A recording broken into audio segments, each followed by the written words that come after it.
بسم اللہ الرحمن الرحیم۔ پانی پینے کا مسنون طریقہ۔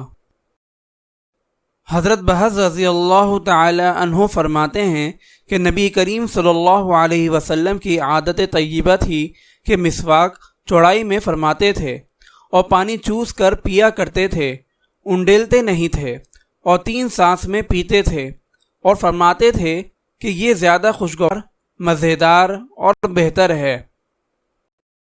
پانی چوس کر پینے کا مطلب یہ ہے کہ لبوں اور ہونٹوں سے پانی چوستے ہوئے پیتے تھے، اور چوس کر پانی پینا گلاس اور کٹورے سے ممکن ہے۔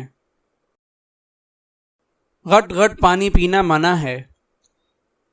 حضرت علی رضی اللہ تعالی عنہ سے روایت ہے کہ حضرت صلی اللہ علیہ وسلم نے فرمایا، جب پانی پیو تو چوس کر پیو، غٹ غٹ مت پیو۔